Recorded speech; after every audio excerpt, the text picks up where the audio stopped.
രുദ്രാശക്തി ടാരോയിലേക്ക് ഏവർക്കും സ്വാഗതം. ഇന്ന് നമ്മൾ നോക്കുവാൻ പോകുന്നത് യൂണിവേഴ്സ് നിങ്ങൾക്ക് തരാൻ പോകുന്ന ഒരു റിലേഷൻഷിപ്പ് കാർഡിൻ്റെ ഒരു ഗൈഡൻസ് എന്താണെന്നുള്ളതാണ്. ഇതൊരു ജനറൽ റിലേഷൻഷിപ്പ് കാർഡ് റീഡിംഗ് ആണ്.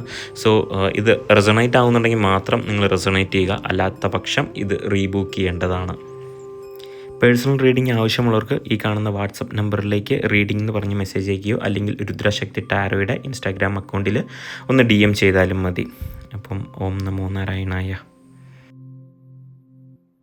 നിങ്ങൾക്ക് ലഭിച്ചിരിക്കുന്ന കാർഡ് 7 ഓഫ് സോർഡ്സ് ആണ്. നിങ്ങളൊരു റിലേഷൻഷിപ്പിലിരിക്കുന്ന ഒരു വ്യക്തിയാണെന്നുണ്ടെങ്കിൽ പ്രപഞ്ചം നിങ്ങളോട് പറയുന്നത് നിങ്ങളുടെ ആ ഓപ്പോസിറ്റുള്ള ക്യാരക്ടറിനോട് നിങ്ങൾ കൃത്യമായിട്ട് കമ്മ്യൂണിക്കേറ്റ് ചെയ്യണം. നിങ്ങൾ തമ്മിൽ എന്തെങ്കിലും ഒരു സ്വരച്ചേർച്ചയുണ്ടെങ്കിൽ ആ കാര്യങ്ങൾ കൃത്യമായി സംസാരിച്ച് നിങ്ങളുടെ കമ്മ്യൂണിക്കേഷൻ ഗ്യാപ്പുള്ളത് നികത്തണം എന്ന് തന്നെയാണ് പ്രപഞ്ചം നിങ്ങളോട് പറയുന്നത്.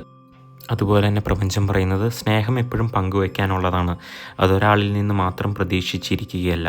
രണ്ടുപേരും ഒരുപോലെ തന്നെ അങ്ങോട്ടും ഇങ്ങോട്ടും എക്സ്പ്രസ് ചെയ്യണം. ലവ് എക്സ്പ്രസ് ചെയ്ത് കൃത്യമായിട്ടുള്ള നിങ്ങളുടെ മനസ്സിലുള്ള വികാര വിചാരങ്ങൾ കൃത്യമായി കമ്മ്യൂണിക്കേറ്റ് ചെയ്ത് ആ എല്ലാ കാര്യങ്ങളും തുറന്ന് സംസാരിച്ചാൽ മാത്രമേ ഒരു കാര്യം മുന്നോട്ട് കൊണ്ടുപോകാൻ സാധിക്കുകയുള്ളൂ, അല്ലെങ്കിൽ ജീവിതം മുന്നോട്ട് കൊണ്ടുപോകാൻ സാധിക്കുകയുള്ളൂ എന്ന് പ്രപഞ്ചം നിങ്ങളെ വീണ്ടും വീണ്ടും ഓർമ്മിപ്പിക്കുന്നു.